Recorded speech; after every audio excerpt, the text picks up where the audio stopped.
Mesdames et messieurs, on va commencer. Merci beaucoup à vous toutes et tous d'être là pour cette troisième conférence donc, du cycle des conférences du Centre Elahe Mirjalali Omidyar d'études persanes.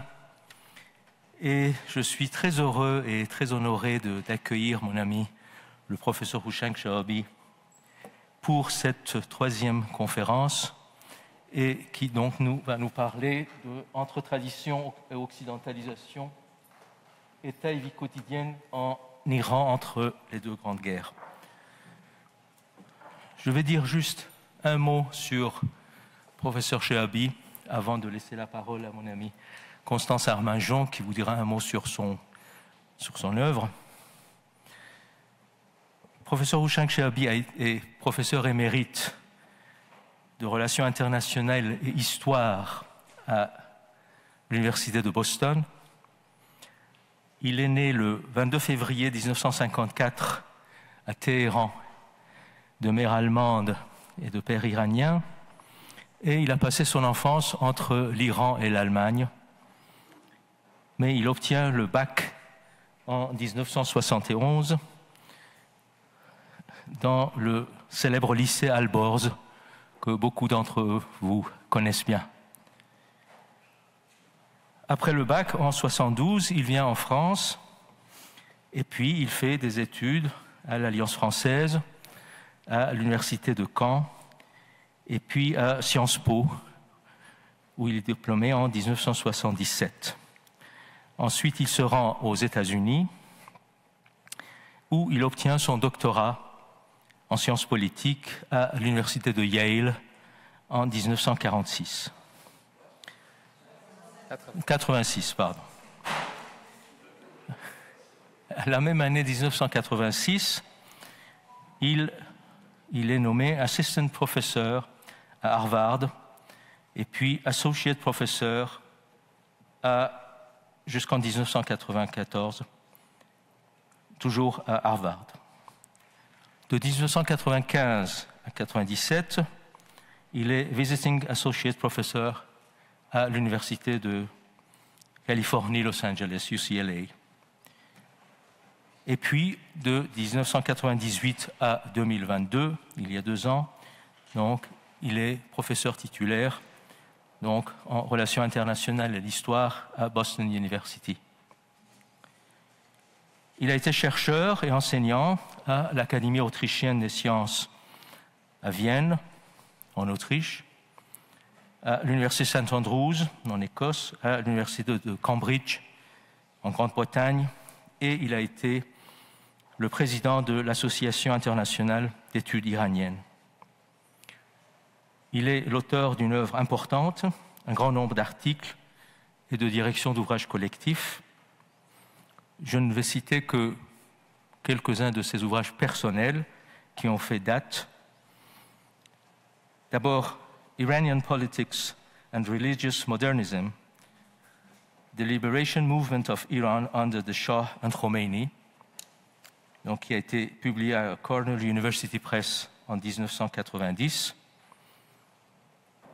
Onomastic Reform, Family Names and State Building in Iran, publié à Boston en 2020, et puis un ouvrage qui, je suis certain, également fera date et qui est sous presse et qui s'intitule Unconquered States, Non-European Powers in the Imperial Age, qu'il édite avec David Motadel à Oxford University Press. Donc je suis très heureux et très honoré de t'accueillir, cher Houchang, ici ce soir. Et je vais donner tout de suite la parole à Constance. Merci. Mesdames, Messieurs, bonsoir. Cher Houchang, cher professeur, c'est un honneur, une chance et bien sûr aussi une grande joie intellectuelle de vous accueillir dans le cadre de notre centre. Le travail de Houchang a inspiré mon travail dès la thèse depuis une 12aine d'années, mais pour ceux qui n'ont pas eu cette chance et continuent de m'inspirer jusqu'aujourd'hui, pour ceux qui n'ont pas cette chance d'être familiers dans leur travail de son œuvre. Et pour préparer la discussion qui suivra sa conférence, j'aimerais souligner quelques points très remarquables et lumineux de son parcours. Comme vous l'avez entendu, comme l'a dit mon cher collègue et ami, M. Amir Moesi, nous accueillons aujourd'hui un professeur stricto sensu qui est intercontinental. L'Iran, la France, l'Allemagne, les États-Unis et même l'Amérique latine, puisqu'il était professeur aussi à Buenos Aires en Argentine. Son parcours, sa formation et universel, je dirais, imprègne son œuvre qui est parsemée de références qui témoignent d'une culture universelle et d'une vision universaliste de la recherche. Et à ce seul titre déjà, il est exemplaire, me semble-t-il, pour nous. Son travail, qui ne peut pas être résumé en quelques mots, puisque ça n'est pas à... je ne vais pas parler à sa place, mais j'aimerais attirer votre attention sur la grande importance de son travail, de son œuvre depuis 30 ans. Ce qui est tout à fait remarquable, d'abord, c'est l'art de conjuguer des perspectives de longue durée avec des études approfondies sur des périodes courtes. Pour un historien, c'est évidemment central, et le lien que fait le professeur Chehhabi entre l'histoire longue, l'histoire contemporaine et les études politiques est tout à fait, ces liens sont tout à fait remarquables et éclairants. C'est bien sûr, son œuvre traite principalement de l'Iran, et dans ses travaux, le professeur Chehhabi embrasse et traverse l'histoire contemporaine de l'Iran de la fin de la période Qajar, c'est-à-dire à partir de la fin du XIXe siècle, jusqu'à la République islamique. Or, c'est la seule manière, je pense, de comprendre, de rendre intelligibles les phénomènes importants de l'histoire contemporaine, c'est de les inscrire dans toute la durée de la période contemporaine et a fortiori dans la longue durée. Et justement, cette longue durée aussi, le professeur Chehhabi s'y est intéressé en dirigeant un livre sur l'histoire d'un demi-millénaire de relations entre l'Iran et le Liban, dans un ouvrage très inspirant aussi, autant qu'il est érudit et clair, qui est Distant Relations, Iran and Lebanon in the last 500 years, paru en 2006. Une autre grande qualité et originalité finalement dans le champ des études iraniennes, où très souvent les personnes se concentrent sur l'histoire politique, sur l'histoire juridique, sur l'histoire religieuse. Ce que nous découvrons grâce à Houchang Chehhabi, ce sont justement les liens entre l'histoire politique, l'histoire juridique et, comme nous allons le découvrir plus particulièrement aujourd'hui, les rapports entre l'histoire politique, l'histoire juridique et l'histoire sociale et culturelle. Et en particulier, la conférence d'aujourd'hui nous permettra de mieux discerner les répercussions sociales, culturelles des réformes politiques et juridiques de Reza Shah. Il est intéressant de noter que dans d'autres travaux, le professeur Houchang Chehhabi s'est intéressé aussi au sport, sur les achats, à la musique dans la République islamique. Autrement dit, ce sont toutes les dimensions de la culture et de la société qui sont à la fois embrassées et mises ensemble, articulées grâce au discernement et à la finesse d'analyse du professeur Chehhabi. Enfin, pour ne pas monopoliser le temps, j'aimerais juste mettre en relief l'importance de la conférence et plus largement du travail du professeur Chehhabi sur l'histoire contemporaine de l'Iran, qui, donc cette l'œuvre de M. Chehabi attire l'attention sur un phénomène qui est capital non seulement en Iran, mais bien au-delà, c'est celui de la dualité des cultures de l'Iran moderne. C'est un phénomène capital qui se manifeste avec des variations non seulement dans la durée, depuis le XIXe siècle et jusqu'à aujourd'hui, et aussi dans la plupart des pays du monde. Des auteurs japonais, eux aussi, constataient au début de l'ère Meiji, c'est-à-dire à la fin du XIXe siècle et au tournant du XIXe et du XXe siècle, qu'ils étaient eux aussi désormais soumis à cette dualité. Donc c'est à travers l'Iran et avec la culture universelle qui est la sienne, le professeur Chehabi nous permet de mieux comprendre un phénomène capital de l'histoire culturelle mondiale. Je terminerai en soulignant que l'œuvre du professeur Chehabi a aussi une indéniable qualité d'humour qui se manifeste dans ses titres et dans ses analyses extrêmement fines. Et c'est donc aussi bien une joie éclairante qu'une joie savoureuse de s'instruire grâce à lui. Merci Constance. Alors nous allons nous mettre là parce que la conférence de professeur Chehabi est richement illustrée. Donc nous allons regarder ensemble. Donc je te laisse la parole, cher Boucher. D'accord. Merci beaucoup Ali et merci beaucoup chère Constance pour ces mots très chaleureux et pour cette introduction qui me fait honneur. C'est un grand honneur d'être ici dans cette belle salle dans la Sorbonne. Quand je dis en Amérique que j'ai fait mes études en France, les Américains me demandent toujours « Ah, à la Sorbonne ?»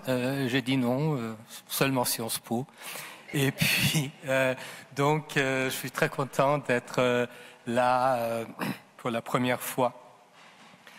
Et je tiens à remercier Madame Mirja Jalali et son Institut culturel Roshan pour rendre possible cette série de conférences.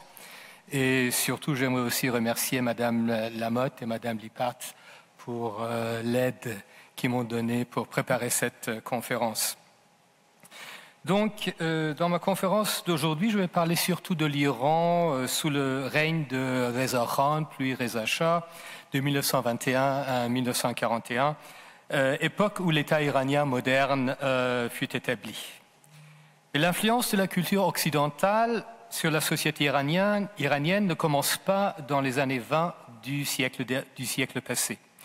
C'est au début du XIXe siècle, après 2 défaites militaires cinglantes contre la Russie, que les Iraniens commencent à se rendre compte que le pays doit être réformé.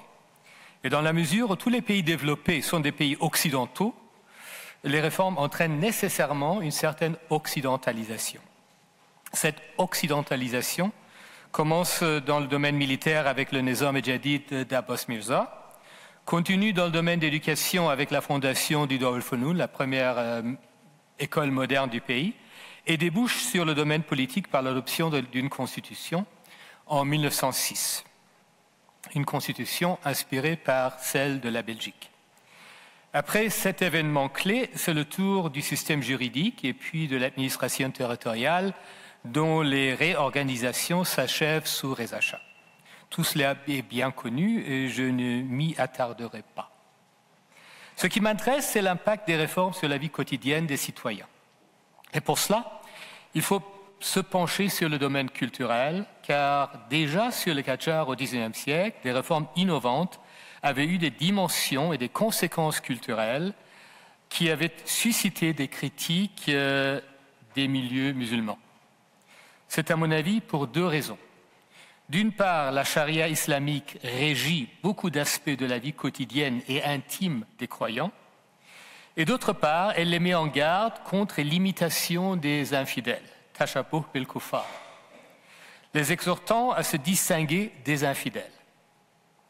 Ces 2 motifs permettaient au milieu conservateur de s'opposer aux innovations inspirées par l'Occident, de s'y opposer au nom de l'islam.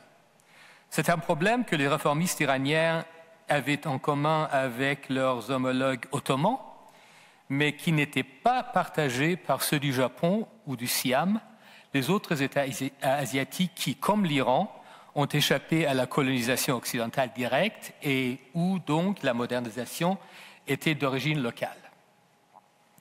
Le fameux penseur moderniste Malcolm Crown l'avait bien compris quand il écrit en 1891 « Il est vrai que les Japonais ont imité l'Europe. Ils ne font pas face aux mêmes problèmes que nous, car leur religion n'est pas forte. Mais nous sommes empêchés de suivre leur exemple. » Je me demande si ce n'était pas une question de nature de la religion plutôt que de sa force. L'islam étant basé sur la prophétie éthique et le bouddhisme, qui est peut-être plus important dans le cas du Siam, sur la prophétie exemplaire, pour reprendre la distinction de Max Weber. Quoi qu'il en soit, les habitants de l'Iran n'étaient pas tous des musulmans et les musulmans ne suivaient pas tous les préceptes de la charia avec la même rigueur. Comme quoi, certains aspects de la culture occidentale avaient déjà été adoptés au cours du XIXe siècle. C'est à la cour impériale de Téhéran que l'implantation des pratiques occidentalisantes commence. 2 Françaises, Louise de la Marinière et une dame qu'on connaît sous le nom de Madame Goltzoz, familiarisent la cour avec la langue et la culture française.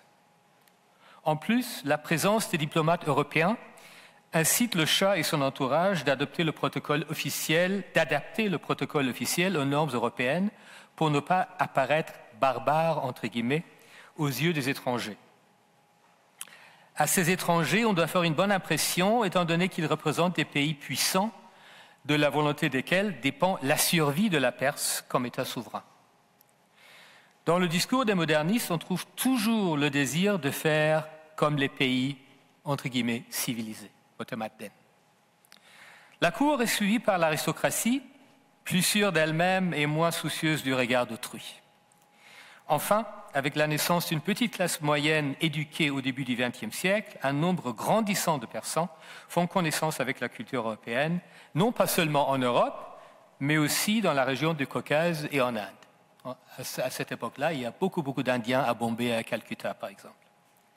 Les pratiques occidentalisantes filtrent vers le bas, sans toutefois atteindre les classes populaires. C'est là une évolution qui fait penser au processus de civilisation théorisé par Norbert Elias. Si l'adoption des pratiques des infidèles avait été plus ou moins confinée discrètement à la cour et aux demeures des aristocrates et de quelques intellectuels, avec la révolution constitutionnelle de 1906, elles apparaissent au grand jour sur la scène publique. Les débats entre modernistes et conservateurs s'intensifient et trouvent un reflet dans la littérature. Je pense à la nouvelle fondatrice de la littérature persane moderne, Farsi Shekarast, de Jamalzadeh, et la pièce de théâtre Jafar Khan az Farang Bergashte, Monsieur Jafar est rentré de l'Europe, de Moradda. Deux œuvres qui thématisent les tensions entre modernistes et conservateurs. Peu de temps après la révolution constitutionnelle, la Grande Guerre dévaste une grande partie de l'Iran, pourtant pays neutre, et en 1919, la grippe espagnole coûte la vie à 1 million de personnes, à peu près 1/10 de la population. Dans certaines provinces périphériques, des insurrections locales contestent un pouvoir central déjà affaibli. Je rappelle ces faits bien connus pour montrer à quel point la survie même de l'Iran en tant que pays unifié et souverain pouvait paraître en danger aux yeux des patriotes soucieux de l'avenir de leur pays. C'est cette crise permanente qui rend les réformes de plus en plus urgentes, et pour les réaliser, il faut des mesures drastiques. La réforme des institutions étatiques ne suffit plus. Il faut que la culture des Iraniens change. En 1920, le grand intellectuel Hassan Tarizadeh prononce une phrase qui le hantera pour le reste de sa vie. Je cite, « L'Iran doit devenir extérieurement et intérieurement, matériellement et mentalement européen. » Il s'est d'ailleurs retracté après. Alors, comment réaliser ce programme? Jetons un coup d'œil sur la scène internationale. Comme l'a rappelé Bert Wagner, la Grande Guerre a eu pour effet d'engendrer un peu partout un esprit autoritaire qui proposait des solutions quasiment militaires à toutes les questions de développement culturel, économique, politique, etc. Vu les conditions dans lesquelles se trouvait l'Iran, de telles solutions autoritaires étaient tout à fait plausibles. Au niveau politique, c'est dans les années 20 et 30 du XXe siècle que s'est déferlée la première vague antidémocratique dans le monde, pour reprendre la formule de Samuel Huntington. Rappelons les prises de pouvoir de Mussolini et de Hitler, la fin de la démocratie Taisho au Japon et la démocratie mornée de la Turquie. Cette vague antidémocratique n'a pas épargné l'Iran. Entre le coup d'État de 1921 et 1928, le régime de Reza Pahlavi devient de plus en plus autoritaire, ne retenant d'un régime constitutionnel que les formes. C'est un régime, donc, qui n'a plus besoin de se soucier de l'opinion publique. C'est dans ces conditions-là que l'État commence à s'immiscer de plus en plus dans les affaires culturelles, allant jusqu'à essayer de modifier les habitudes quotidiennes de la population, sans se soucier de justifier ces changements avec des références à l'islam, ce qui avait été le cas sous le Qajar. Moshfegh Hamadani, un journaliste, se souvient qu'au début du règne de Reza Shah, je cite, « C'était comme si un magicien avait transformé l'Iran en pays moderne. Pour la première fois, les gens ont fait connaissance des mots carnaval, cabaret et bal masqué. Des cinémas, restaurants, cafés et cabarets sont apparus partout, mais surtout à Téhéran. Dans les soirées, on consommait plus de bière et de boissons alcoolisées que d'eau. Des maisons de prostitution et des salons de danse furent ouverts partout dans le pays. Un des cafés les plus connus de Téhéran était le Café Qasr Shirin. Son propriétaire avait engagé un orchestre parisien qui jouait les dernières chansons françaises le soir pendant que les hommes et les femmes dansaient le foxtrot, le tango et la valse. Comme beaucoup des clients étaient des étrangers, on mangeait des plats récemment introduits comme le bœuf à la stroganoff et le Chateaubriand. Bon, c'est sans doute un peu exagéré. Je me demande combien de salles de danse avec foxtrot il y avait à Yazd en 1925. Mais l'impression en soi est déjà significative, même si elle souffre un peu de ce que les Turcs appellent ajam mubalahasi, c'est-à-dire exagération persane. Avant d'entamer des domaines concrets de la vie quotidienne, j'aimerais dire un mot sur le rapport de l'État avec la religion, car pas mal de politiques dont il va être question contredisaient carrément les principes de la religion chiite, n'oublions pas la religion officielle de l'État. Il est certain que l'instauration d'un régime juridique centralisé, l'expansion de l'éducation nationale et la création des bureaux d'État civils ont diminué le rôle du clergé chiite dans la société. On dit souvent que c'est là l'origine de l'hostilité des oulémas envers les Pahlavis père et fils. Il y a certainement une partie de vérité dans cet argument. Mais il ne faut pas non plus oublier que pas mal d'oulémas ont arrêté de porter le turban, se sont rasés, ont mis en cravate et ont rejoint les nouvelles administrations, par exemple comme juges ou comme notaires. La relation de l'État avec l'institution religieuse chiite est un sujet complexe dont je ne peux pas traiter ici. Par contre, il y a un domaine où la politique a directement affecté la vie des croyants. Là, il s'agit des rites de Muharram liés au martyre de l'imam Hussein, le petit-fils du prophète. Ces rites ont été fortement découragés, parfois même interdits, et ce qui évidemment n'a pas empêché la population de les accomplir en cachette. Ce refoulement de l'influence du chiisme, religion officielle de l'État, a bénéficié aux citoyens non musulmans, dont la situation a commencé à s'améliorer après la révolution constitutionnelle.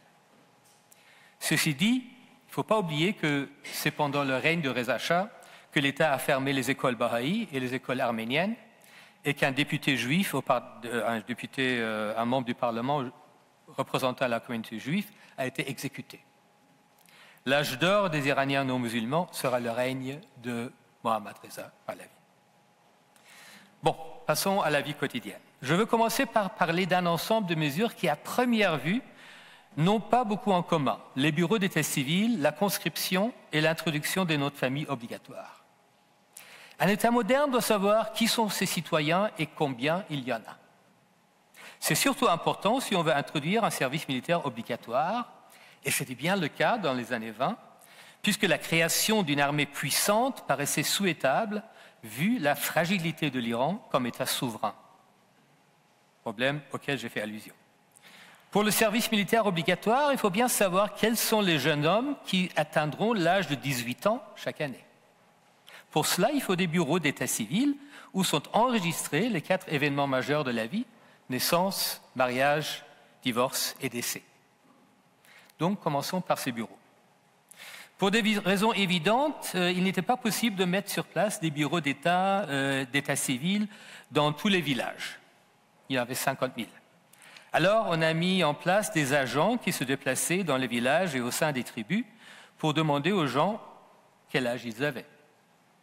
La plupart des villageois analphabètes ne savaient pas quoi répondre. Comme par exemple, « Ah, ma mère dit que je suis né quelques jours après la grande tempête d'il y a à peu près 20 ans. » Alors l'agent pouvait mettre n'importe quelle date. Et c'est pour cela que dans cette génération-là, il y a tant de gens qui ont pour anniversaire officiel le 1er Farvardin, le 21 mars, premier jour du calendrier iranien.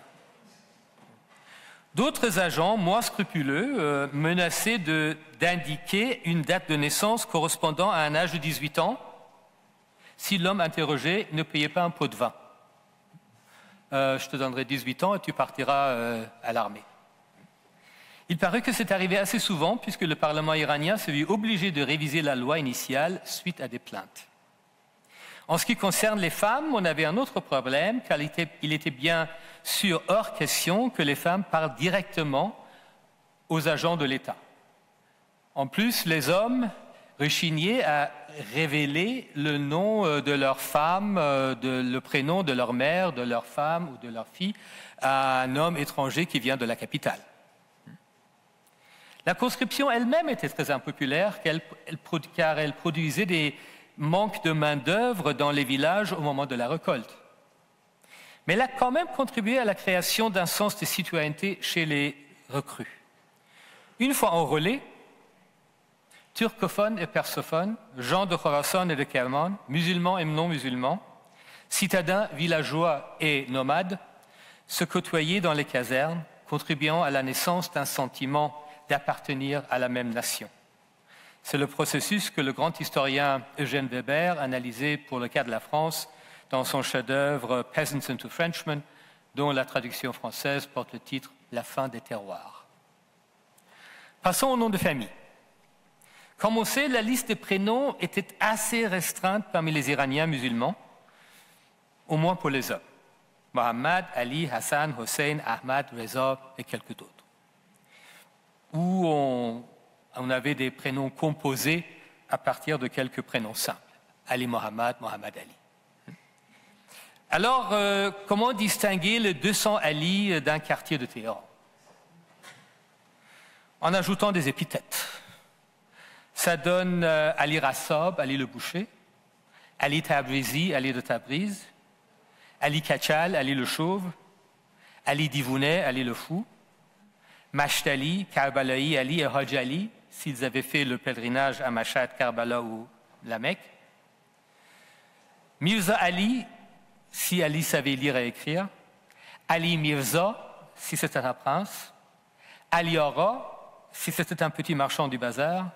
Ali Khan, si c'était un féodal ou chef de tribu. Sayyid Ali ou Mir Ali, s'il descendait du prophète. Sheikh Ali, s'il avait des connaissances en matière de religion. Ces épithètes pouvaient d'ailleurs être cumulatifs et parfois elles étaient même si omniprésentes que les vrais noms pourraient disparaître dans l'usage courant. C'est le cas par exemple du célèbre moderniste du XIXe siècle, Mirza Arakhan Kermani. Le nom a disparu. Dans l'élite, hommes et femmes portaient des titres composés de 2 termes, dont le deuxième était le plus souvent Molk, Dowleh, Saltaneh, Sultan, etc. Comme on peut le constater donc, la nomenclature reflétait des stratifications sociales. On pouvait déchiffrer un peu la personnalité dont on parlait. D'ailleurs, un orientaliste allemand a écrit à l'époque que dans l'Empire ottoman, il y a 200 Ali Pacha, mais en Iran, on peut bien distinguer les Ali selon les règles que je vous ai données. En 1919, juste après la guerre donc, l'État commence à délivrer des documents d'identité.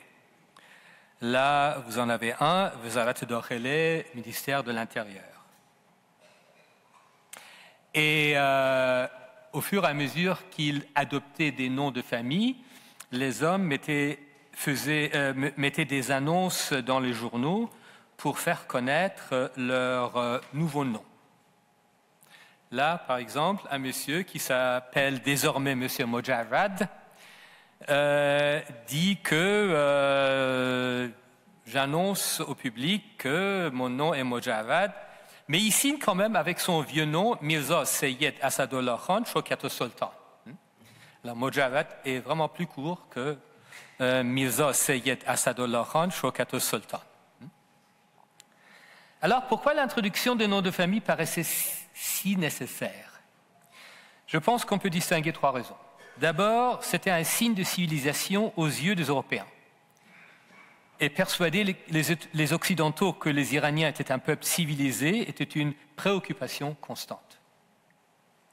C'était aussi utile dans la pratique, par exemple, pour éviter les querelles d'héritage, puisque les lignées allaient être enregistrées.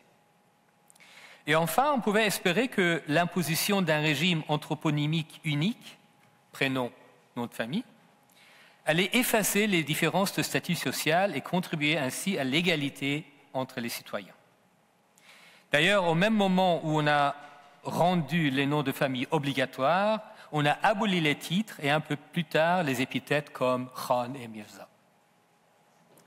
Mais puisque l'État a laissé aux citoyens le choix de leur nom de famille, les stratifications sociales ont trouvé un écho dans ces choix. Dans les familles appartenant à l'élite, on choisissait souvent un nom de famille qui rappelait un titre ou un ancêtre illustre. Les marchands et artisans choisissaient leur profession comme nom de famille, comme dans certains pays de l'Europe. Beaucoup de gens se sont fabriqués des noms dont les membres de l'élite se moquaient parfois en les appelant Mandavovordi, imaginés par moi-même, insinuant que ces gens-là n'avaient pas d'ancêtres dignes d'être commémorés.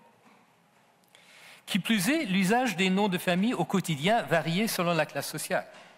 Dans les villages et quartiers populaires, on continuait à rappeler les gens par leurs prénoms. Et les domestiques aussi étaient toujours connus par leurs prénoms.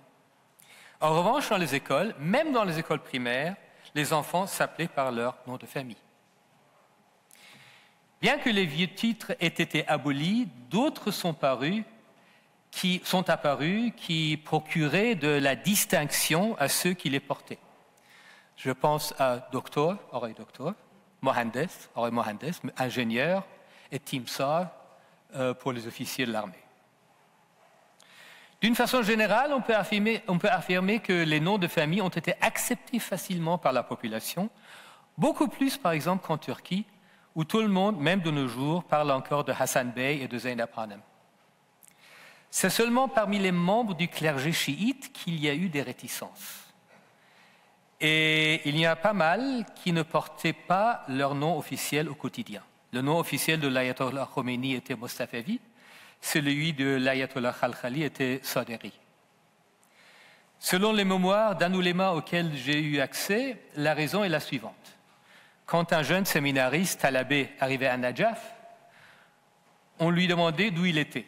S'il disait par exemple Khoy, on l'appelait Khoy. Ce qui explique peut-être pourquoi, parmi les membres du clergé chiite, il y a tant d'hommes dont le nom est un gentilé. Sistani, Boujerdi, Shivazi, Tolerani, etc. Curieusement, cette attitude, cette tendance se retrouve aussi parmi les penseurs religieux non cléricaux, puisque le nom officiel d'Ali Shariati était Mazinani et celui d'Abdul Karim Soroush est Dapor. Une autre pratique qui n'est pas conforme à la loi est la tendance des femmes iraniennes de garder leur nom de jeune fille. La loi de 1925 stipule que les femmes mariées doivent prendre le nom de leur mari. Sauf que, très souvent, ce n'est pas le cas. J'ai rencontré 2 explications pour cela. La première, dit que, contrairement à ce qu'on pourrait croire là, à première vue, il s'agit d'une survivance du patriarcat, puisque c'est le nom de leur père que les femmes gardent. La deuxième explication se réfère au droit des successions, car il est sans doute plus facile pour une femme d'hériter de son père si elle porte son nom. Pour souligner le rapport entre les trois mesures dont je viens de parler, j'aimerais rappeler que la loi sur la conscription a été adoptée 48 heures seulement après les lois sur l'enregistrement des noms de famille obligatoires. Et on voit le même schéma dans tous les pays. On le voit au Japon en 1875, par exemple. De l'identité des gens, passons à ce qui les maintient en vie, c'est-à-dire la nourriture. Se posent alors trois questions. Que mangent et boivent les gens? Où le font-ils? Et comment le font-ils? Contrairement à ce qu'on pourrait croire, les Iraniens ne se nourrissaient pas tous de bœuf stroganoff et de bière. La grande majorité des gens mangeaient ce que l'environnement leur pourvoyait, car les routes étaient mauvaises et transporter des denrées alimentaires coûtait cher. La base calorique pour tout le pays était le pain, sauf au Guilan où c'était le riz. Ailleurs en Iran, le riz était un luxe. Rappelons que l'équivalent persan du costume de dimanche était lebas polokhori, costume pour manger le riz. Le pain était accompagné d'une soupe épaisse appelée osh, dont il y avait une énorme variété. On mangeait très peu de viande, parce que la viande coûtait beaucoup trop cher pour les classes populaires. En général, les Iraniens acceptaient des produits venus de l'Occident avec un esprit assez ouvert. Rappelons que la pomme de terre et la tomate, ingrédients banals dans les années 20 et 30 déjà, ont été introduits en Iran seulement au XIXe siècle. On le voit par exemple dans un plat absolument banal, le tost kebab, un plat si banal qu'on ne le trouve dans aucun restaurant iranien, où c'est toujours le riz. Pour nommer certains fruits et légumes nouveaux, on prenait le nom d'un fruit ou légume bien connu et on y ajoutait l'épithète farangi, c'est-à-dire européen. La tomate devient prune européenne, goji farangi. La fraise devient mûre européenne, toute farangi, et ainsi de suite. Le grand enrichissement de la culture culinaire dans ces années-là n'était pas les plats étrangers énumérés plus haut. Ces plats-là, on les trouvait seulement dans quelques restaurants et hôtels de luxe, mais la charcuterie. C'est dans l'entre-deux-guerres que les immigrés russes et arméniens, fuyant les bolcheviks, introduisent des produits connus sous les noms européens. Français comme saucisse et jambon, russes comme kilbasa, qui en persan donne kolbas, et qui désigne la mortadelle. Ces produits étaient suspects aux yeux des tenants de la tradition car on soupçonnait qu'ils étaient faits avec du porc, ce qui n'était vrai que pour le jambon. Le porc coûtait d'ailleurs trop cher car pour des raisons évidentes, l'élevage porcin était très peu développé en Iran. La saucisse et la mortadelle se mangeaient dans des sandwichs faits avec un pain blanc ressemblant à la baguette, sauf que la croûte en était beaucoup plus molle. Concernant les boissons, c'est la bière qui était la grande innovation de ces années, les Iraniens connaissant le vin et la vodka depuis très longtemps. Mais soulignons que l'immense majorité des musulmans ne touchaient pas aux boissons alcoolisées. Alors, où consommait-on ces nouveaux mets et poissons? Avant la révolution constitutionnelle, il n'y avait pratiquement pas de restaurants en Iran. Il s'agissait avant tout de magasins où on pouvait acheter des plats cuisinés chauds et kebabs pour aller les manger à la maison. Des traiteurs qui ont disparu à Paris. C'est avec l'apparition d'espaces publics, suite à la Révolution, que les entrepreneurs, très souvent d'ailleurs des gens qui ont passé un certain temps dans l'Empire ottoman, ouvrent des cafés et des restaurants. Le premier s'appelait Lorante, qui vient de l'italien locanda. Fréquenter ces lieux devient un signe de modernité. Dans les années 20 et 30, ces établissements se multiplient. On y mange surtout des plats étrangers, car si on veut déguster un ragoût persan, on n'a qu'à rester à la maison. En 1928, l'État envoie une directive à tous les restaurants contenant une vingtaine de points. La plupart concernent l'hygiène. Les employés doivent se laver les mains régulièrement, etc. Mais il y a un point qui m'a toujours amusé, et c'est l'obligation de mettre un pot de moutarde sur toutes les tables dans le restaurant. Quelqu'un a dû voir des pots de moutarde sur les tables des bistrots français, et ainsi le pot de moutarde devient un signe de civilisation et de modernité. Bon, je vous dis que ça n'a pas été un succès fulgurant. Un autre type d'établissement qui devient un lieu où les hommes exhibent non seulement leur modernité, mais aussi leur progressisme laïque, est le Arzier Furushi, qui ressemblait un peu aux épiceries buvettes d'antan et qui était tenu par des Arméniens la plupart du temps. On pouvait y acheter de la charcuterie et tout ce qui va avec, par exemple les cornichons, mais on y pouvait aussi s'asseoir et manger des sandwichs, de la salade d'olivier, des pirochki, tous ces mets un peu qui viennent du Caucase, de la Russie. Et surtout, on pouvait y consommer des boissons alcoolisées. C'est dans ces établissements que les hommes musulmans iraniens, qui se voulaient modernes, exhibaient leur indifférence à la religion. C'est cette consommation de boissons alcoolisées en public qui suscitait la critique des milieux conservateurs. Certains musulmans iraniens n'avaient jamais cessé de boire de l'alcool, généralement dans les couches sociales les plus élevées ou au contraire dans les couches les plus basses. Mais ils le faisaient toujours en privé, jamais en public.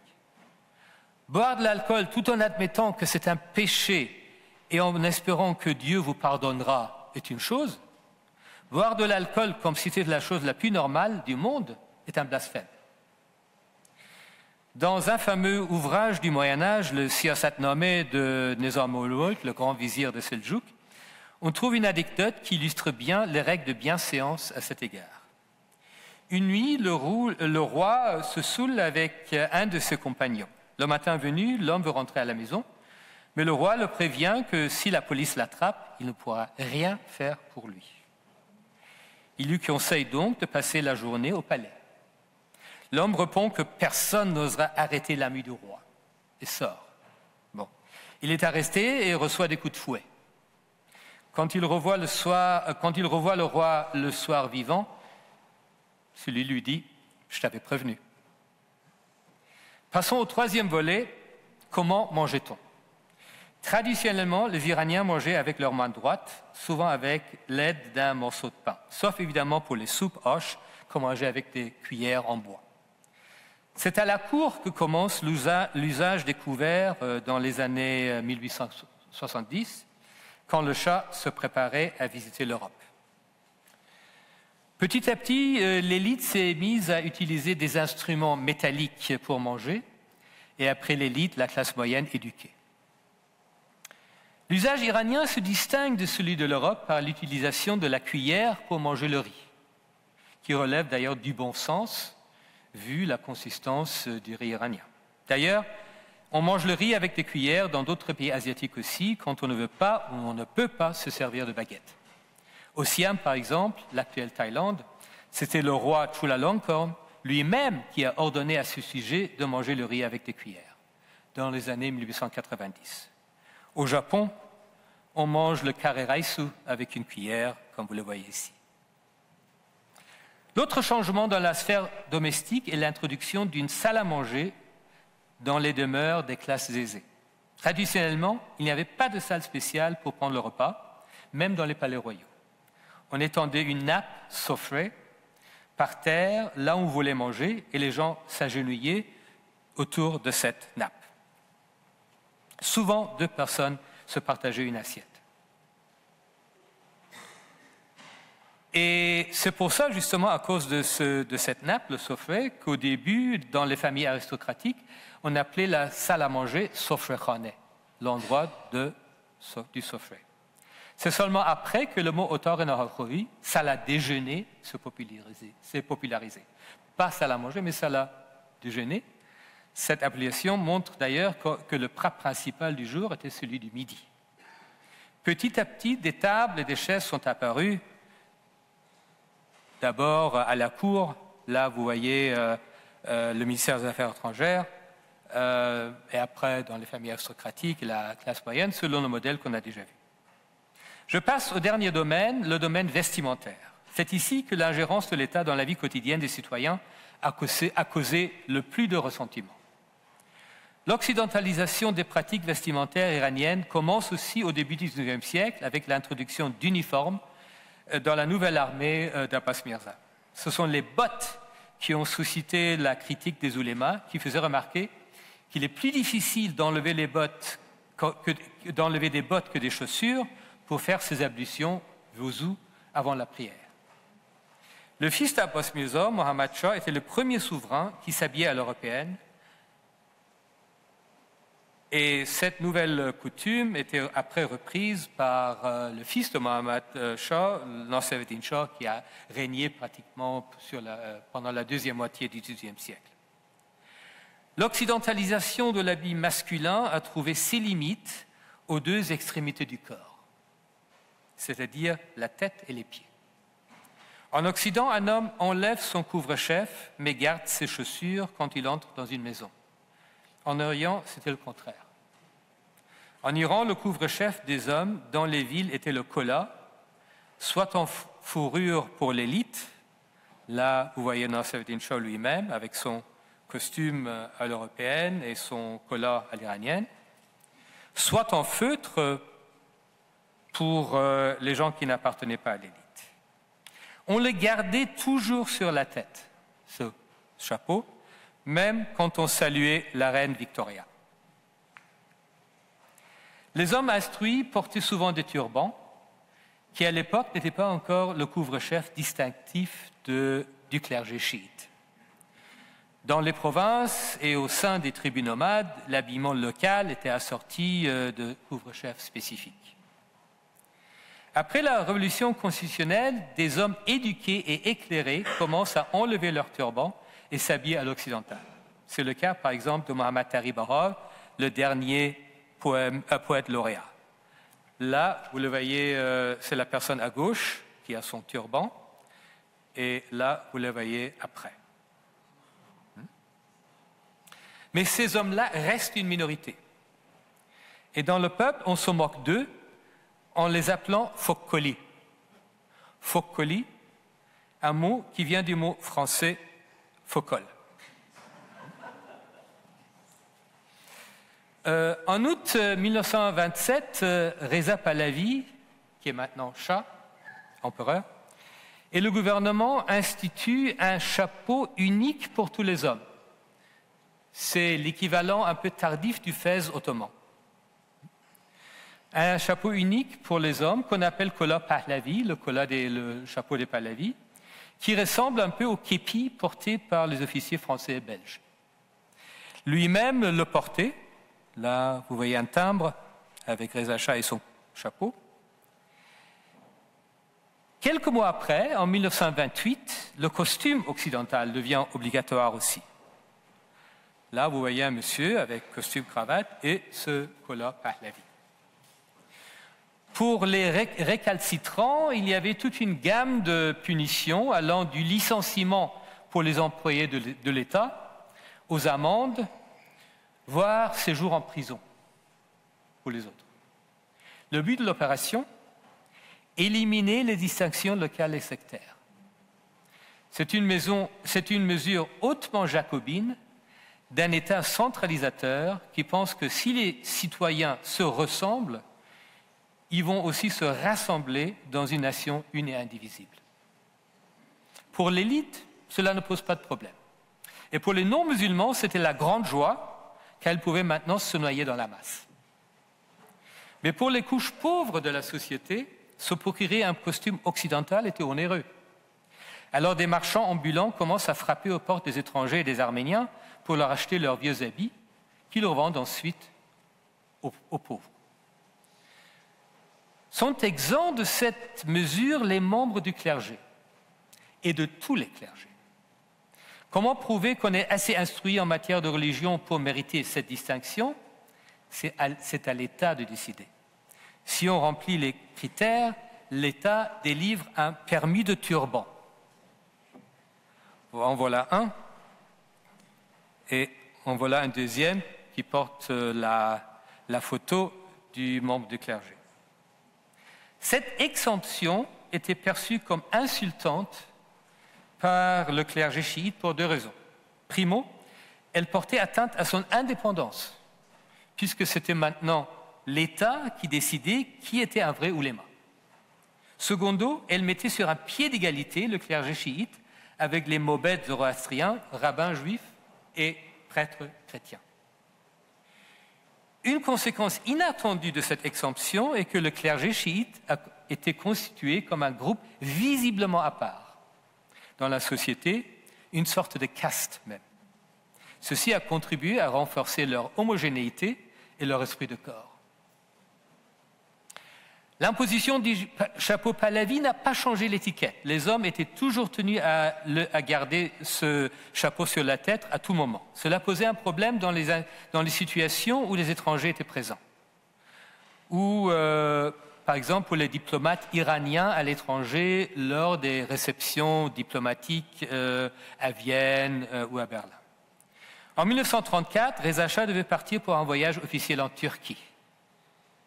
Quelques mois avant, l'ambassadeur iranien à Ankara, le grand lettré Mohammad Ali Fawuri, envoie une missive à Téhéran pour proposer qu'on substitue officiellement le chapeau européen au chapeau Pahlavi. En Turquie, Mustafa Kemal avait imposé le chapeau européen aux hommes en 1925 et Fawuri probablement ne voulait pas que l'Iran paraisse arriéré aux yeux des dirigeants turcs et des diplomates européens présents à Ankara. Lors de son voyage en Turquie, on voit déjà Reza Shah avec une nouvelle casquette d'officier militaire. Il ne porte plus le chapeau qui porte son nom. Après le retour de Reza Shah en Iran, le gouvernement institue le chapeau international et l'étiquette qui va avec. Il faut désormais enlever son chapeau, quand on salue quelqu'un dans la rue. Et il faut l'enlever aussi quand on est à l'intérieur d'une maison ou d'un bâtiment. Mon père, d'ailleurs, qui était étudiant à l'université de Téhéran en 1936, me racontait que les étudiants s'amusaient tout le temps en disant « salam alaikum, salam alaikum, salam alaikum », etc. On jouait à s'enlever le chapeau comme ça. Des directives très précises sont mises en place par l'État quant au type de chapeau qu'il fallait mettre. Chapeau blanc pour le garden party en été, chapeau haute forme pour les occasions officielles. Là, on voit les ministres. Là, ça devient carrément surréel, car où trouver un chapeau Panama à Domran? Pour l'autre bout du corps, entrer dans une maison sans enlever ses chaussures devient un signe de modernité. Ailleurs dans la société, la réaction est beaucoup plus négative et virulente. Le chapeau Pahlavi, on pouvait le tourner d'un demi-tour pour pouvoir toucher le sol avec son front pendant la prière. Avec un chapeau qui avait un bord sur tout le pourtour, ce n'était plus possible.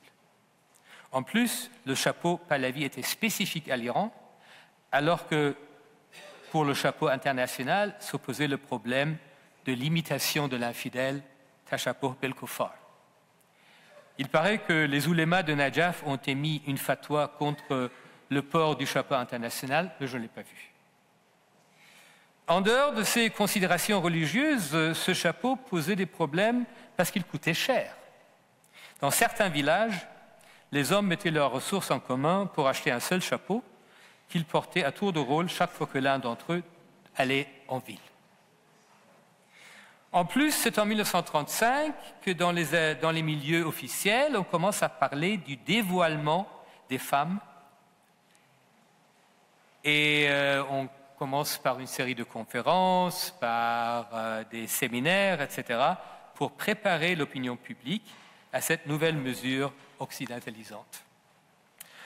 Pour protester à la fois contre le chapeau international et marquer l'opposition au dévoilement obligatoire, un grand meeting est organisé en juillet 1935 à la mosquée Gohashad de Mashhad. Là, vous voyez le meeting.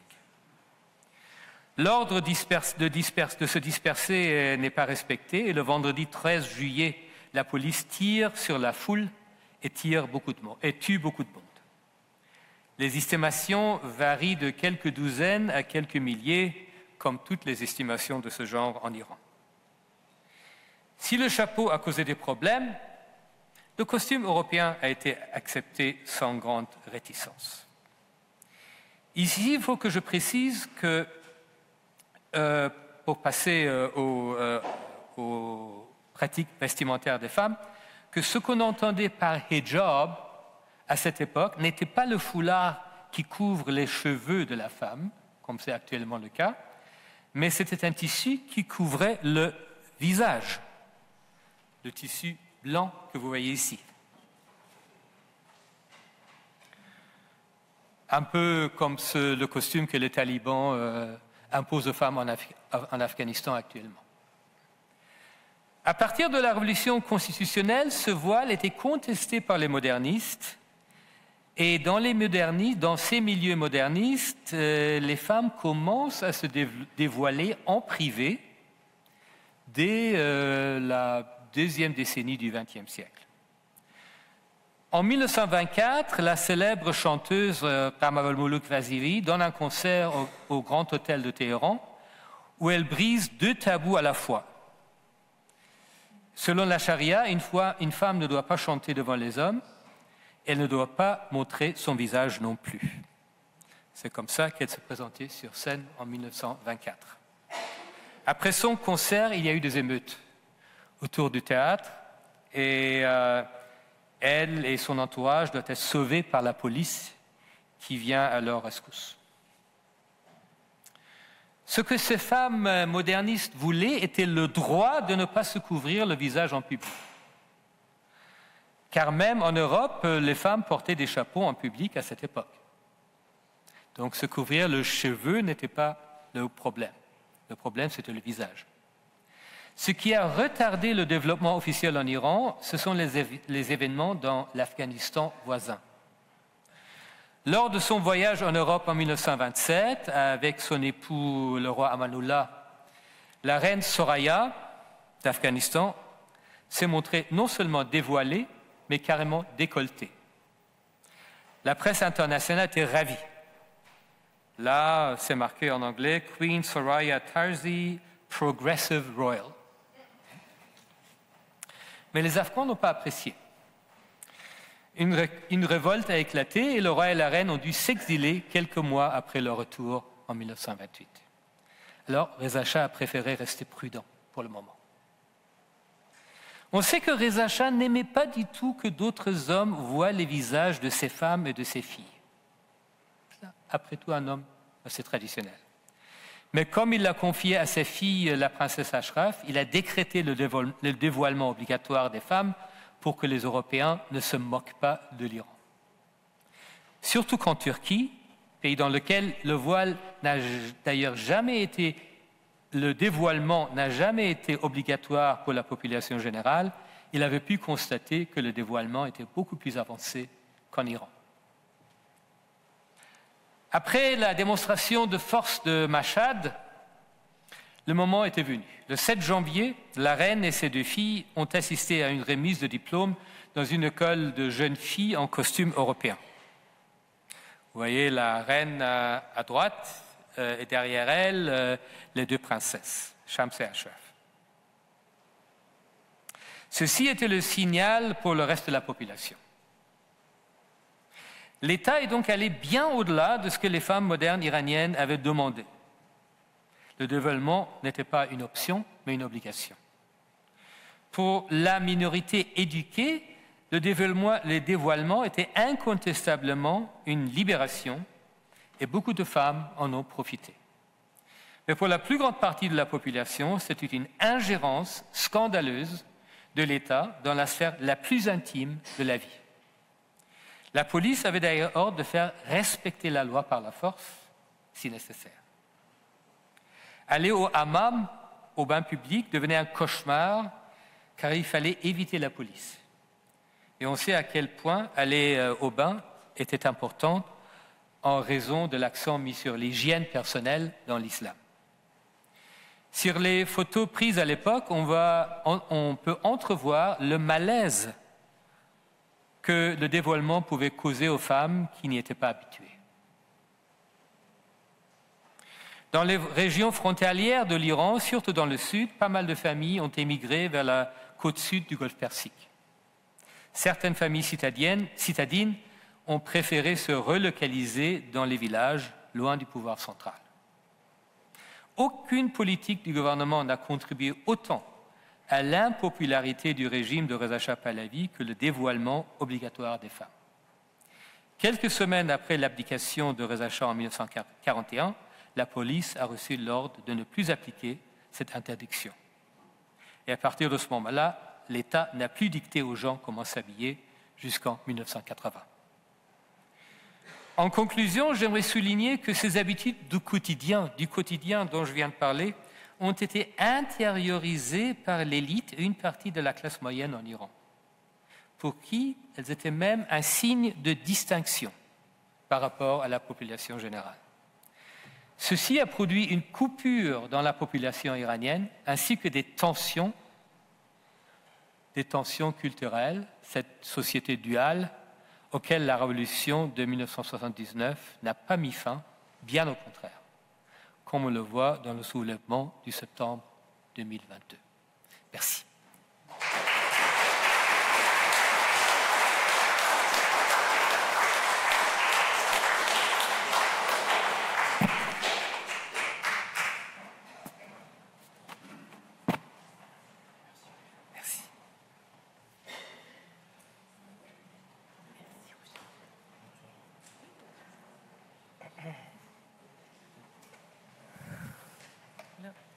Merci beaucoup pour cet exposé extrêmement vivant et très documenté.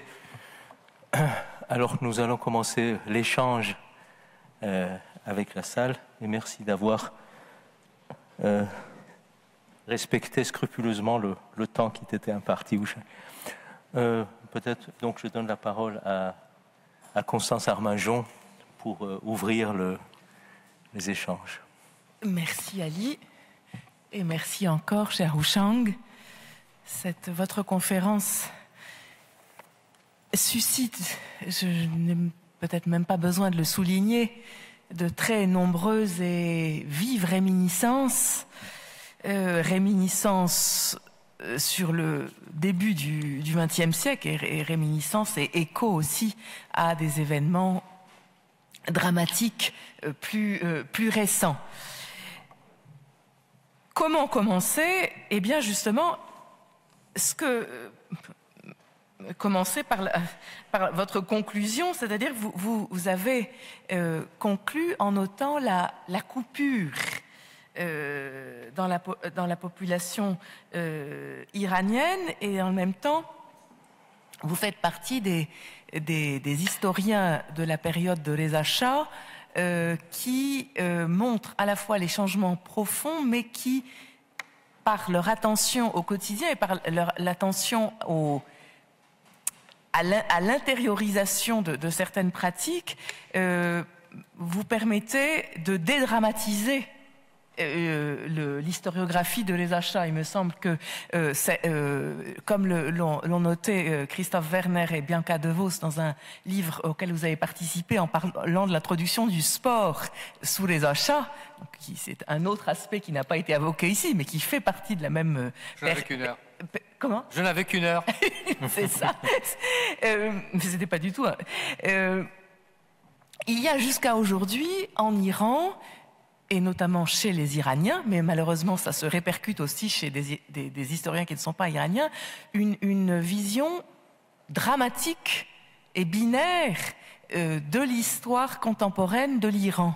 Or, ce qui est tout à fait remarquable, me semble-t-il, et c'est plutôt une sorte de remarque pour vous inviter à prolonger votre propos, c'est que tout en soulignant que certains changements ont été brutaux et dramatiques, et certains ont aussi, certains de ces changements ont renouvelé cette culture sociale de l'Iran. Voilà, j'aimerais...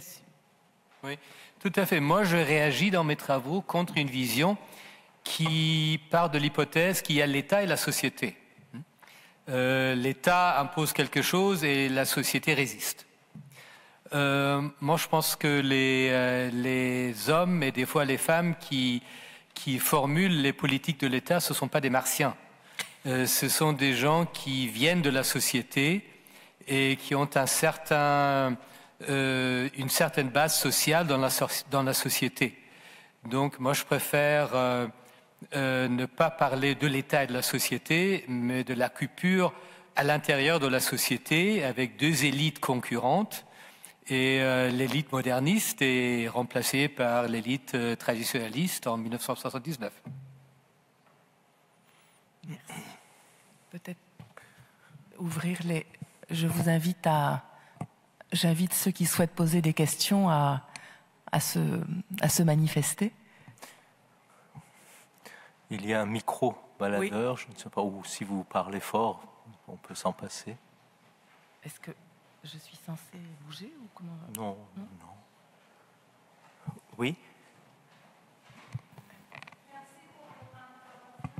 Attendez, on ne vous entend pas.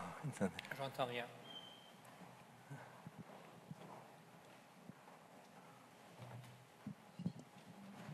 Merci pour cette intervention intéressante. Vous avez montré plusieurs exemples, par exemple, Bonnet de Fès, en même temps que Nasser al-Din Shah, il porte un costume européen ou d'autres photos, sur d'autres photos, on voit des Iraniens qui portent le costume, mais avec le bonnet de Fès, bonnet iranien ou astrakhan, si on peut dire, ou par exemple le fait de manger le riz avec une cuillère, ou encore, si j'ai bien compris, vous aviez dit que pour la nomination à l'iranienne, à la façon iranienne, peut-être c'était suivre le schéma japonais. Est-ce qu'on peut dire que, comme le Japon, les Iraniens voulaient, en intégrant les éléments de la civilisation européenne, ils voulaient en même temps iraniser ces apports et je sais que le mot n'existe pas en français, mais est-ce qu'ils voulaient indigéniser ces éléments comme c'était le cas des Japonais? Et le Japon, on sait que c'était un exemple pour les Iraniens, notamment après la victoire japonaise de 1905. Et le Japon, un petit pays finalement oriental qui arrive à battre une ennemie imbattable occidentale de l'Iran. Et depuis, on voit des efforts des Iraniens pour se distinguer justement, pour dire que on accepte ces éléments de la civilisation européenne, mais on est iranien aussi. Il faut l'adopter à la façon iranienne, à la culture iranienne. Merci. Merci. Tout à fait, je suis entièrement d'accord. Entièrement d'accord.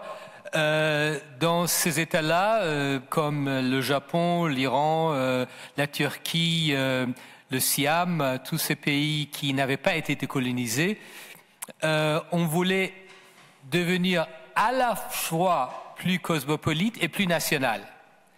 À la fois plus cosmopolite et plus national, c'est-à-dire se distinguer des Européens comme les Anglais se distinguent des Français. Comme les Italiens se distinguent des Espagnols. Et celui qui a théorisé ça, c'était un penseur turc, Ziya Gökalp, et qui parlait du transfert de la culture turque de la civilisation islamique à la civilisation occidentale. On garde la culture, on change de civilisation. Et en Iran, évidemment, ces années-là sont aussi l'année du nationalisme. Où on célèbre le passé pas préhistorique. À Los Angeles, on le fait. Mais en Iran, c'est le passé pré-islamique qu'on met en avant, etc. Et des fois, ça donne lieu à des traditions inventées. C'est-à-dire, on invente une tradition, on l'appelle iranienne, mais de fait, c'est tiré par les cheveux. Mais le nationalisme et l'internationalisme dans tous ces pays-là vont de pair. Vous avez tout à fait raison, je suis d'accord.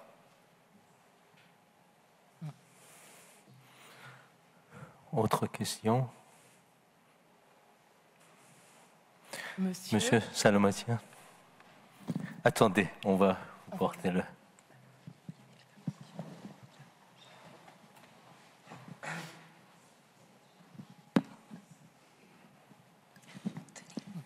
Bonjour. Entre les distinctions que vous avez faites avec raison, culture et société, changement à l'intérieur de chacun et l'interférence, n'y a-t-il pas une autre distinction à faire? Modernisation autoritaire et non autoritaire.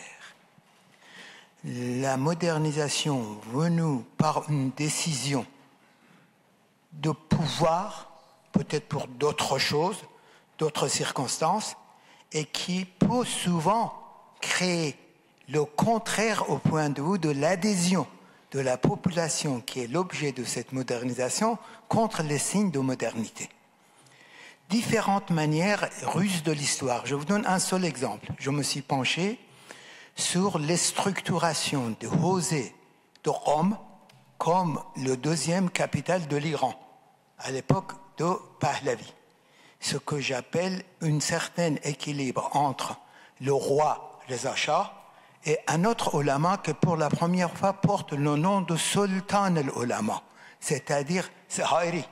Hayri, il emprunte d'une certaine manière le terme autorité, Sultan al-Ulama, c'est le seul. Avant, je n'ai pas vu beaucoup de ulama qui s'appellent Sultan. Pourquoi est-ce que c'est passé?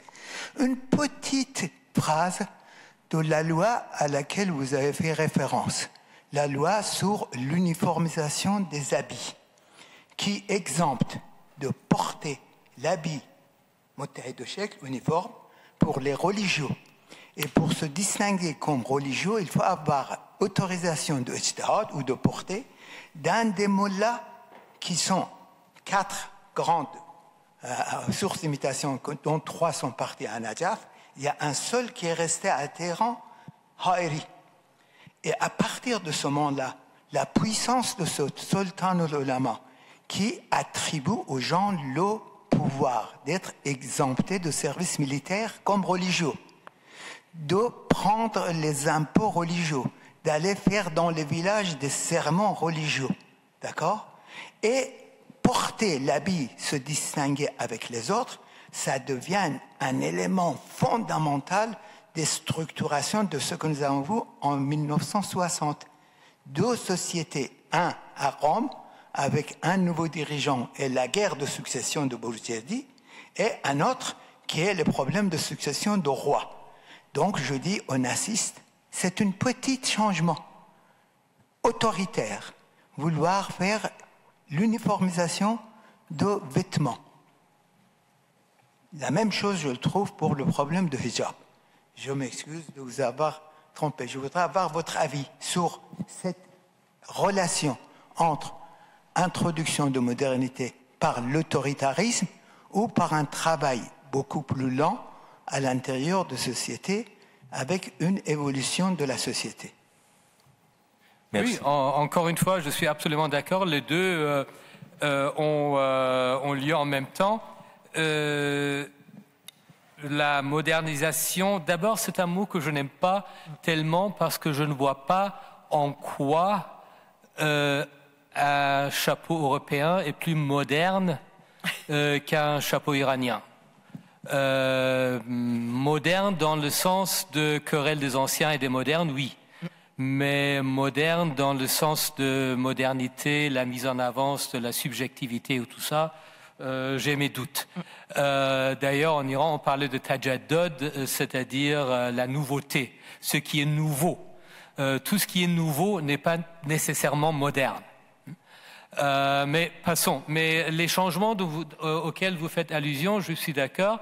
Et c'est justement ça, entre la révolution constitutionnelle et les années 20, c'est ça ce qui se passe dans la société. c'est la société qui se modernise. Il y a des gens qui par exemple, on a les poèmes d'Iraj Mirza sur le hijab, par exemple. Il y a des discussions, il y a pas mal de livres, de dialogues où on met en scène deux personnes qui ont une conversation sur ce qu'il faut faire, etc. Mais avec Reza Shah, c'est la modernisation du haut, la modernisation autoritaire par l'État. D'ailleurs, on peut moderniser et on peut se moderniser. Le gouvernement veut moderniser la société, que les gens veuillent se moderniser ou pas. Là, je suis absolument d'accord. Pour le clergé, j'ai bien dit au début que je ne voulais pas parler des relations de l'État et du clergé, mais il est clair que c'est pendant ces années-là que se construit non seulement l'État, mais aussi le clergé. L'institution devient beaucoup plus centralisée, beaucoup plus cristallisée, si vous voulez. Je voudrais peut-être prolonger ce que vient de dire M. Salomatien. C'est que, effectivement, la modernisation, bon, appelons-le comme ça, ce sera plus simple. Est-ce que ça peut être de manière, je vais dire, non autoritaire dans des sociétés où le poids de la tradition est absolument énorme? Dans quelle mesure on peut vraiment attendre à ce que les sociétés, je ne sais pas sous quelle forme, se modernisent elles-mêmes? Parce que ça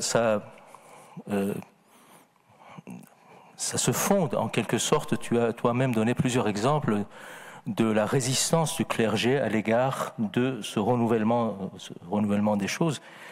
Ça a des racines religieuses profondes. La notion d'innovation est quelque chose qui est blâmable en islam.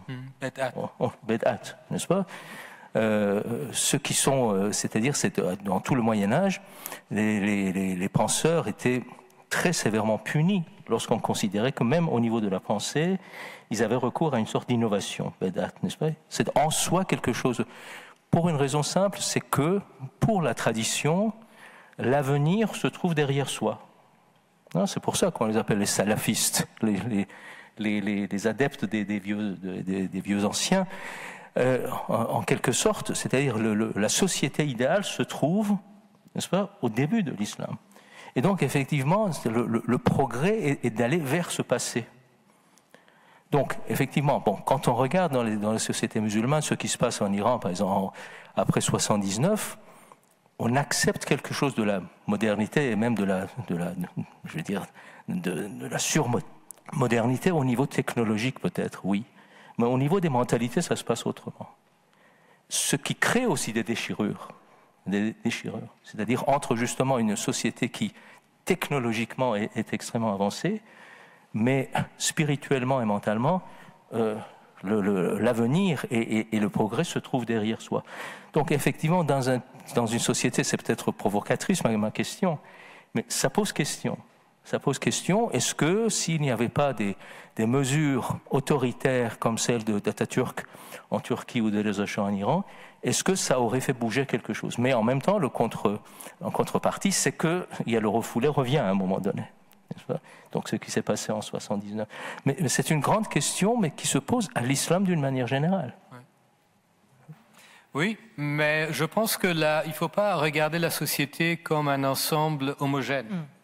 La société même, il y a des mouvements et des développements à l'intérieur de sa société. Je suis sûr que les salafistes d'aujourd'hui sont un peu plus modernes que les salafistes il y a 100 ans. Et donc la tradition, c'est justement une critique qu'on a fait à Max Weber. La tradition, quand on dit tradition, on ne doit pas penser pas de changement. La tradition elle-même change un peu. Elle change lentement, mais elle change un peu. Il y a des questions, si vous permettez, je ne peux que souscrire à ce que vient de dire Houchang Chehavi, parce que pour un historien, par définition, aucune tradition n'est immuable. Une tradition, c'est un objet d'étude qui est changeant. Ouais. Certes, je le sais très bien, mais là on est en train de parler, si vous voulez, d'une volonté politique qui veut introduire des changements rapides. C'est de ça qu'on parle. Alors, bien sûr, une tradition ne reste jamais stable. Et, bon, et en tant qu'historien, bien sûr, je suis le premier à le savoir. Mais là, on est en train de parler des situations politiques très particulières où on essaie d'introduire des changements et des innovations, n'est-ce pas, dans un laps de temps court. Parce qu'on sent que, effectivement, comme tu l'as dit, à un moment donné, c'est l'existence même de l'État qui est en... Yann Richard. Attends. Attends, le micro, Mia. La remarque concerne la naissance du nationalisme. Les Iraniens ont été agressés par les Russes, notamment, et aussi par les Britanniques au XIXe siècle. Et ils ont créé un sentiment national qui était diffus et qui n'était jamais exprimé. Et une manière de le créer, c'était d'adopter des styles à la fois de gouvernement et de vie quotidienne pour se montrer aussi modernes que ceux qui les avaient humiliés. Alors, le vêtement, bien sûr, et le style de gouvernement, ça a été les formes parlementaires, la révolution constitutionnaliste. Une manière de résister à cette agression occidentale, qui a été, je crois, un constant défi pour les dirigeants iraniens, c'était notamment d'unifier le pays. Donc le colla par la vie, le vêtement uniformisé, c'était une manière aussi de réduire tout ce qui était régional et qui enlevait à l'Iran ce caractère un peu, disons, national et unifié qui pouvait l'affirmer à l'égard d'une agression diffuse de l'étranger. Et je voudrais simplement ajouter un petit exemple assez cocasse, c'est que Mossadegh, après cette période de gouvernement autoritaire, il recevait des hôtes étrangers, des journalistes en pyjama. C'est-à-dire que c'était un peu l'inverse de ce mouvement d'identification et de vouloir... Alors ça ne veut pas dire que Mossadegh n'était pas occidentalisé, il savait porter la cravate et le complet 3 pièces, etc., bien sûr, mais il n'hésitait pas à s'affirmer comme iranien avec des traditions vestimentaires complètement différentes, qui bousculaient tout. Alors je voudrais aussi demander, je ne suis pas spécialiste de la Chine, mais les Chinois ont commencé par s'affirmer avec le col Mao et cette espèce d'uniforme ridicule que les dirigeants chinois ont longtemps imité de Mao Tse-tung. Et aujourd'hui, vous voyez les photos des congrès du Parti communiste chinois, ils sont tous en complet exactement identiques, de la même couleur, les mêmes cravates, etc. Alors est-ce qu'il n'y aurait pas ici aussi un phénomène de résistance à l'influence de l'étranger et finalement d'adoption des coutumes étrangères, peut-être pour mieux s'affirmer comme nation, je ne sais pas. Une question. Oui, tout à fait, c'est ce que je voulais dire. À la fois pour ne pas paraître arriéré aux yeux des étrangers et unifier le pays. Mais pour le pyjama de Mossadegh, je ne pense vraiment pas qu'Amir Kabir et Moshivot Mirza Hossein Khan recevaient des diplomates en pyjama. Alors c'est peut-être un geste cocasse de Mossadegh plutôt qu'un retour à la tradition. Oui, Mohsen Mottari. Merci. Donc j'ai juste une petite question à poser concernant plutôt l'histoire intellectuelle en Iran. Parce qu'à plusieurs reprises, ça a été évoqué ici, le pouvoir du fondateur de la dynastie comme un pouvoir autoritaire, la modernisation autoritaire. Donc la question qui se pose, je voulais savoir si on pourrait éventuellement percevoir l'influence des penseurs allemands des années 1910-1920 sur les intellectuels iraniens qui se trouvaient dans cette période en Allemagne, qu'on appelait les Berlinois, qui ont rejoint la cour royale, qui ont joué un rôle déterminant dans l'entourage du fondateur de la dynastie. Oui, toutes ces revues, Covey, Farhangistan et tout ça, oui. Arthar, oui. Ouais. peut-être ils ont été influencés, mais je ne pense pas que l'autorité, le fait qu'ils ont accepté un modèle autoritaire vienne de l'influence allemande à ce moment-là, parce qu'on est en pleine République de Weimar. La République de Weimar était un État très ouvert, très démocratique. Le modèle allemand autoritaire commence avec Hitler en 1932-1933. Donc, je pense pour l'occidentalisation, oui. Pour le modèle autoritaire, non. Je pense que c'est plutôt l'esprit du temps. En allemand, on dit Zeitgeist. C'est plutôt l'esprit du temps, puisque dans tous les pays, on voit une montée de l'autoritarisme. En Pologne, c'est Piłsudski. En Lettonie, c'est Ulmanis. Au Siam, il y a la révolution constitutionnelle de 1932. En 1933, déjà, on a un gouvernement militaire, etc. C'était la fin des années 20 et les années 30. C'est pas la belle époque de la démocratie dans le monde.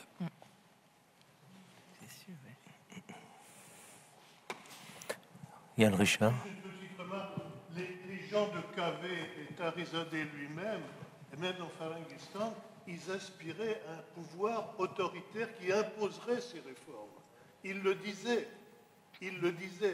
Et dans Farangistan, il y a explicitement l'exemple italien, pour l'unité italienne, et il dit il nous faut un Mussolini, il nous faut des gens qui aient l'esprit moderne et autoritaire pour nous unifier. Donc il y a une demande d'autorité. Oui. Et ils ajoutent même à quoi servent des élections libres si on a une majorité réactionnaire qui en sort. Ils le disent ouvertement, oui. Et ce qu'ils disent ouvertement, c'est un peu ce que je viens de dire au sujet de la tradition. C'est-à-dire, devant surtout le clergé, on ne peut pas avoir une autre attitude que de l'autoritarisme. Mohamed Ali Fourouri ou encore des gens, même Mohamed Tari Bahar, ils le disent explicitement. D'autres questions? Oui? Attendez, on va vous passer le micro. Merci beaucoup, Marie-Pierre. Merci. Merci beaucoup. J'ai été très intéressé par votre manière de poser une sorte de connivence entre différentes parties de la société autour d'un processus de modernisation, si j'ai bien compris. Et je voulais savoir si on peut... Parlez devant le micro, on ne vous entend pas très bien. Oui. Oui, dans cette perspective où on n'oppose pas l'État et la société et où on pense une sorte de connivence de la société avec ce processus de modernisation, est-ce qu'on peut le penser en termes d'apprentissage? Et est-ce qu'il y a une limite à ce processus? C'est-à-dire que c'est la séparation des sphères du coup qui est impliquée par cette connivence, où on va se mettre d'accord pour mettre le chapeau à certains moments et l'enlever à d'autres moments ou autres. Jusqu'à quel point ça peut durer, et est-ce que comment vous voyez le point de rupture de 79? Mais après, c'est peut-être une question trop longue. Si les Anglais n'avaient pas forcé Reza Shah d'abdiquer, peut-être les réformes auraient eu un plus grand succès. En histoire, il n'y a pas d'expériment. On peut pas. C'est pas un laboratoire. On peut pas dire ce qui serait passé si autre chose n'avait pas eu lieu. D'ailleurs, Reza Shah, dans son exil à Maurice, dit ouvertement qu'il a peur que Orkhun Bozi allait revenir en Iran. Le jeu des clergés, etc., allait revenir. Ça dépend de la capacité de l'État d'imposer ses politiques. Par exemple, les Kurdes en Iran n'ont pas accepté le vêtement unifié. Dans un grand pays où il y a 50 000 villages, il est presque impossible d'imposer tout à tout le monde. Il y a des limites. Mais alors, avec le temps, est-ce qu'on aurait pu le faire? Je ne sais pas. C'est une question hypothétique. Et une question hypothétique, par définition, n'a pas de réponse. Oui, Monique. Merci. J'ai une question sur la situation linguistique.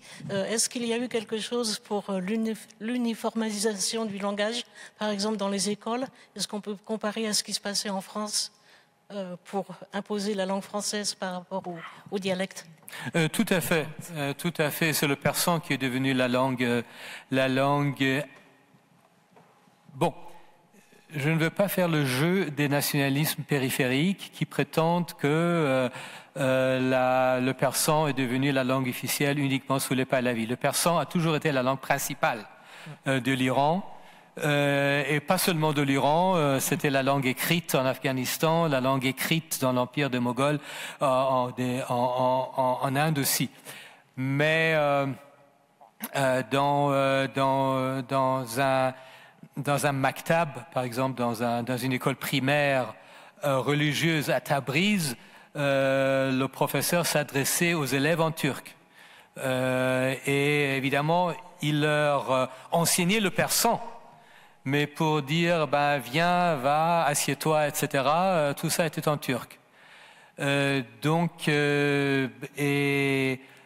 en Iran, il y a eu, justement, c'est pour ça que je fais allusion au jacobinisme, parce qu'il y a eu la même politique, beaucoup moins forte qu'en Turquie.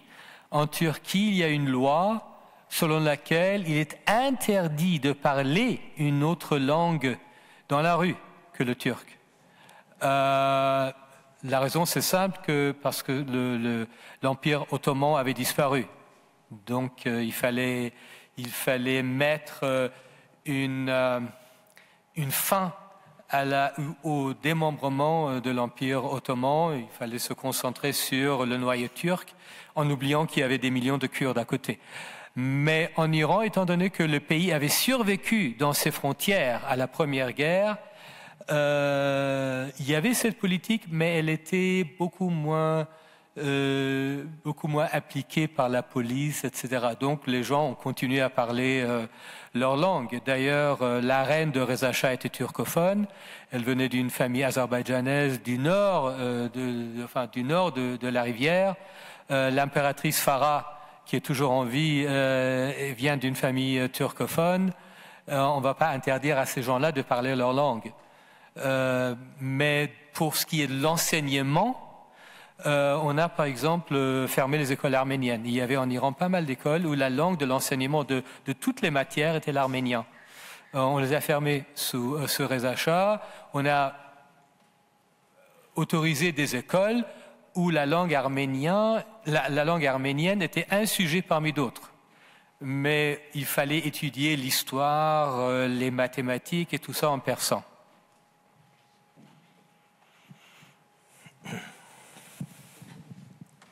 Oui, monsieur. Attendez, on va vous donner le micro. Voilà, merci. C'est simplement une remarque générale. Où pourra-t-on retrouver cette remarquable conférence? Sur le site, peut-être, l'école pratique? Elle a été enregistrée? Oui, il y a une captation audio et donc on vous enverra par mail le lien pour accéder à l'enregistrement, de même que le PowerPoint avec les images. D'accord, merci. Autre question? Oui, je vous en prie, monsieur. Marie-Pierre? Voilà. Merci beaucoup. Merci beaucoup. Monsieur le professeur, vous avez montré la visite officielle de Reza Shah. Je pense que c'était en Turquie ou... 1934. Voilà. Peut-être ma question est hors sujet, mais j'aurais bien aimé savoir si la Turquie, à l'époque, a une influence sur le régime de Reza Shah, en dehors de la communion de pensée sur la modernité en ce qui concerne les habits ou autres, mais si du point de vue politique aussi, il y a eu un rapprochement qui aurait été justement de conserver le nationalisme oriental par rapport à une influence occidentale trop forte. Merci beaucoup. Merci. Tout à fait, mais je ne suis pas d'accord avec ceux qui disent que toutes les politiques de Reza Shah constituaient une imitation des politiques turques. Je pense que c'est des problèmes parallèles, des problèmes semblables qui ont donné lieu à des solutions semblables. Et d'ailleurs, il ne faut pas oublier les grandes différences entre le régime kémaliste et le régime Pahlavi. D'abord, évidemment, la différence la plus fondamentale, c'est la République contre la continuation de la monarchie. Deuxièmement, Mustafa Kemal a fondé un parti, le Parti républicain du peuple, qui a survécu non seulement à sa mort, mais qui existe même aujourd'hui. Donc, ce n'était pas un régime aussi personnalisé que le régime en Iran. En Iran, il y avait des gens qui voulaient qui voulaient fonder un parti. C'était j'oublie le nom, le parti. J'ai oublié le nom. Mais il y a des gens dans l'entourage de Reza Shah qui voulaient justement fonder un parti pour institutionnaliser toutes ces politiques modernisantes. Et Reza Shah s'y est opposé. Donc le régime était beaucoup plus personnalisé. On voit la conséquence. Atatürk meurt en 1937. Il n'y a pas de crise d'État. Inonu devient président, pas de problème. Tandis qu'en Iran, Reza Shah abdique en 1941.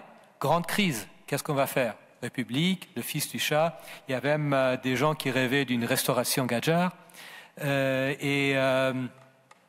Donc, il y a aussi des grandes différences. Par exemple, Mustafa Kemal n'a jamais imposé le dévoilement aux paysannes. En Turquie, il fallait que les femmes qui travaillent pour l'État, les employés des administrations, les professeurs des lycées, celles-là, oui, il fallait qu'ils se dévoilent. Mais on n'a jamais dit aux nomades alavis de l'Anatolie de se dévoiler. En plus, Atatürk avait une légitimité du fait qu'il avait sauvé l'indépendance de la Turquie. C'est une légitimité que Reza Shah n'avait pas tellement. Donc il y a des parallèles, bien sûr, mais il y a aussi des grandes différences. Et en plus, Atatürk n'est pas mort l'homme le plus riche de la Turquie.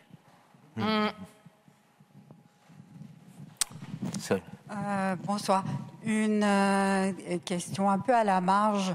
Quel est le rôle, quel rôle ont joué les États turcs et on va dire iraniens pendant la Seconde Guerre mondiale? Quel rôle ont joué quoi? Les États, la Turquie et l'Iran pendant la Seconde Guerre mondiale. Parce que est-ce qu'il y a eu une période où il y a eu la construction des chemins de fer avec l'industrialisation, avec l'aide des Allemands? Est-ce que tout s'arrête à cette aide ou est-ce que sur le plan politique, les pays comme l'Allemagne ont une influence sur l'Iran? Est-ce que l'Iran a aidé les Allemands, par exemple, à collaborer, entre guillemets, dans la Seconde Guerre mondiale? Oui, dans la Seconde Guerre mondiale. Seconde Guerre mondiale, oui. Bon, l'Iran, comme dans la Première Guerre mondiale, l'Iran a déclaré sa neutralité. Et les Alliés n'ont pas respecté cette neutralité en disant qu'il y avait trop d'experts et d'entreprises allemandes en Iran, tout en oubliant que la marine anglaise marchait avec le pétrole iranien. Donc, ce n'était pas là une violation de la neutralité iranienne. Il paraît que la peur principale, c'était pas les experts et les ingénieurs allemands en Iran, c'était que une fois les troupes allemandes se sont emparées du Caucase, ces troupes entreraient en Iran et menaceraient les champs pétrolifères de l'Irak. Et surtout qu'en Irak, en même moment, il y a eu un coup d'État, etc. Donc c'était la peur de perdre le contrôle des champs de pétrole en Irak et en Iran qui a causé l'invasion et l'occupation de l'Iran. Occupation qui a eu une grande influence aussi sur l'occidentalisation, parce que pendant la guerre, c'est un phénomène qui, on le savait, mais c'est seulement récemment qu'on a commencé à l'étudier, c'est l'influence des Polonais. Parce qu'il y a eu des centaines de milliers de Polonais qui se sont réfugiés en Iran, qui ont ouvert des cafés, des restaurants, des cafés dansants, etc. Et l'occidentalisation de la classe moyenne iranienne a eu un coup de pouce à cause de la présence de tant de soldats américains qui voulaient leur bière, des soldats britanniques, des Polonais et tout ça.